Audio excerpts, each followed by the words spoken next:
Hola, ¿qué tal amigos de Proyecto Grado Cero? Bienvenidos a una emisión más. El día de hoy estamos con el doctor Luis Jáuregui, él es director del Instituto Mora, y estamos en el marco de este curso de las Constituciones de México. Específicamente el tema fue la Constitución de 1814, el panorama histórico de 1814.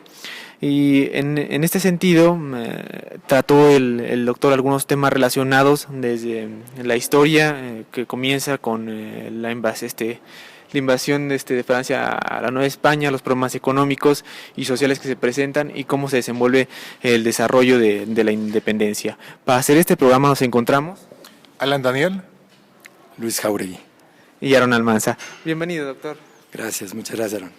Bueno, como primera pregunta, para entrar ya de lleno al tema de lo que sería el panorama aquí de la independencia en México, pues me gustaría que nos explicara un poco más acerca de lo que nos habló, de lo que trató el día de hoy, específicamente lo que fue una pequeña cita que hizo sobre Allende, donde decía que el pueblo quizás no apoyaría el movimiento debido a que no están relacionados con la idea de libertad. No sé si podría extenderse un poco más en este aspecto. Bueno, yo creo que esto resulta de una cita de un libro recién publicado por el doctor Carlos Cerrejón, que es la biografía del padre Hidalgo,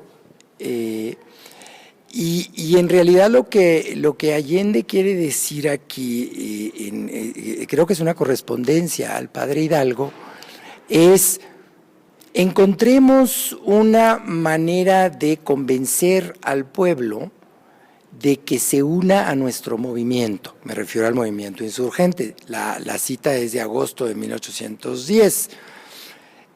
¿Por qué convencer al pueblo? Porque el pueblo, según Allende, y creo que obviamente él conocía muy bien la situación, es un pueblo indígena, de castas, es un pueblo sin educación, es un pueblo que considera al rey, al monarca, como una especie de semidios. Entonces había que explotar el agravio de la invasión napoleónica a España y del secuestro del monarca para poder levantar al pueblo a favor de la causa insurgente. No es en estos momentos, creo yo, un movimiento independentista, aún no. Es un movimiento sí para recuperar a Fernando VII, ellos están a favor de Fernando VII, la eliminación del mal gobierno, eso no cabe la menor duda. La aspiración autonomista vendrá un poco después y la independentista ciertamente varios meses después. Entonces, la afirmación de Allende es en ese sentido de vamos generar, digamos, propaganda. Ya para este momento la palabra propaganda tiene que ver más con cuestiones políticas que religiosos, como ocurría en el siglo XVII y antes. Es una especie de propaganda. Vamos a hacerle de tal manera que el pueblo que no tiene educación nos siga a nosotros y utilicemos un argumento bastante defendible, que es recuperar la figura del rey. Doctor, yo quisiera tener mi pregunta va encaminada y se relaciona un poco con la anteriormente realizada por mi compañero Aarón, y es: ¿qué tan cierto hay respecto a que el movimiento independentista buscaba una independencia plena, valga la redundancia, de España? Porque en principio, como lo acaba de mencionar, si era propagandístico lo que se estaba mencionando, pues pareciera que era mantenerse pues con España, y la independencia fue uno de los resultados finales que surgieron y no en un principio, como bien se menciona. ¿Qué respuesta o qué opinión nos tiene respecto a ello? Bueno, yo opino que sí, efectivamente, en un primer momento era una queja en contra del gobierno. Agreguémosle la recuperación del monarca, que había sido secuestrado por el tirano Napoleón, que así se expresaban de él, como un tirano, y que en el camino del movimiento insurgente en algún momento se les ocurrió la posibilidad de ser independientes.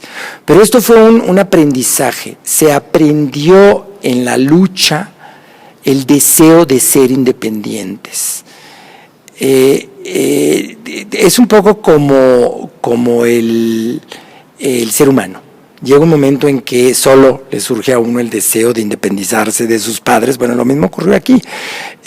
Por supuesto, fue una lucha muy sangrienta, fue una lucha muy cruel en muchos aspectos por ambos lados. No nada más me refiero al lado realista, también el lado insurgente, pero sí fue un proceso que se dio a lo largo de varios años, ni siquiera meses, de varios años. Es como si un día, estoy exagerando y la historia no se comporta de esa manera nunca, pero es como si un día hubiéramos todos amanecido con el deseo de ser independientes. Eso es un poco lo que se celebra cada 16 de septiembre, cada 15 de septiembre que celebramos el Grito de Dolores. No es tanto el hecho del grito, sino que fue el inicio de un darnos cuenta de que queríamos, podíamos y que íbamos a ser independientes. Ahora, también me interesó el apartado donde también nos habla de la problemática donde Rayón enfrenta a Morelos con el posible, la idea del caudillo. ¿Nos podría explicar un poco acerca de cómo se da este fenómeno donde sí efectivamente llega Morelos a ser un caudillo? ¿Por qué Rayón está en contra de ello? Esa pregunta es un poco difícil de contestar, porque yo no soy experto en Morelos propiamente, pero me imagino que tiene que ver con concepciones distintas de cómo lograr el triunfo de un movimiento. Morelos era un hombre más cerca al pueblo. Él tenía su forma de lograr convencer a un grupo de su manera de pensar, mientras que Rayón tenía una manera más, podríamos decir, intelectualizada de cómo postular las cosas, de cómo quería que las cosas se lograran. Entonces eran perspectivas distintas con un mismo fin.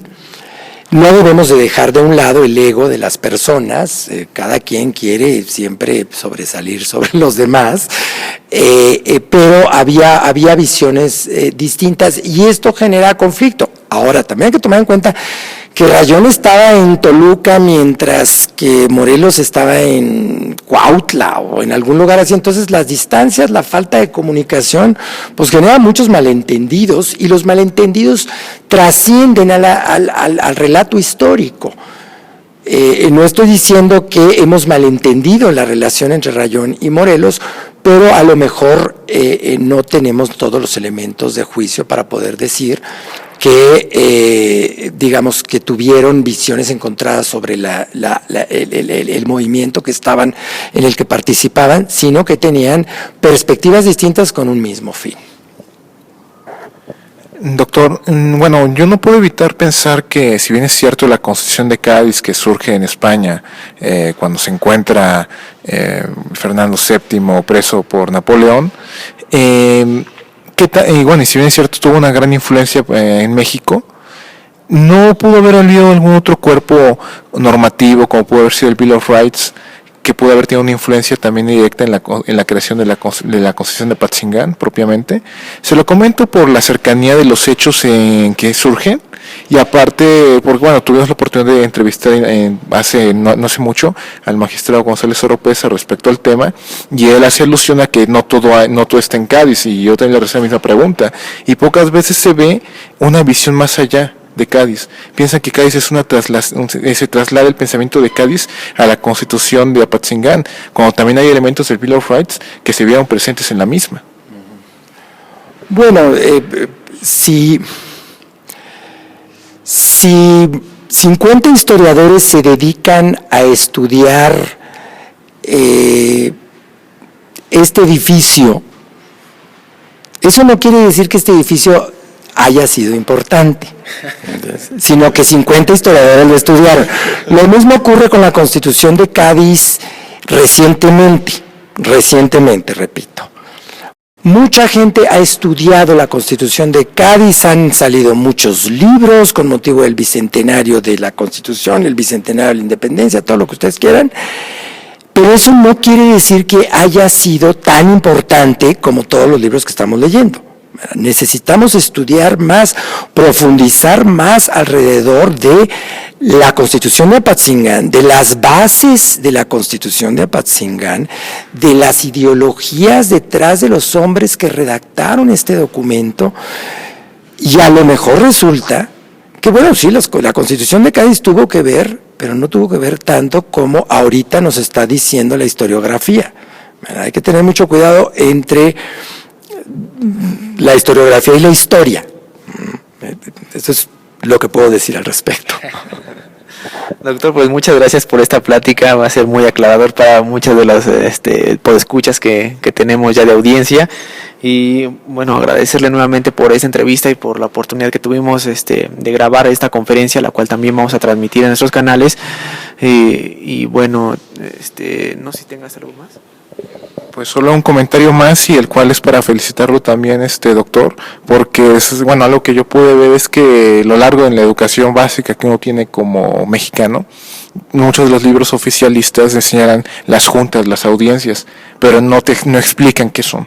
Y creo que es la primera conferencia en la que escucho de forma clara qué consiste la audiencia y qué consiste las juntas, porque es algo que pues uno lo deja de lado, pero no busca ir más allá en su momento. Y bueno, yo lo felicito por ese aspecto, porque al menos a mí me aclaró muchas cosas. Gracias a los dos y gracias a todos. Hasta pronto.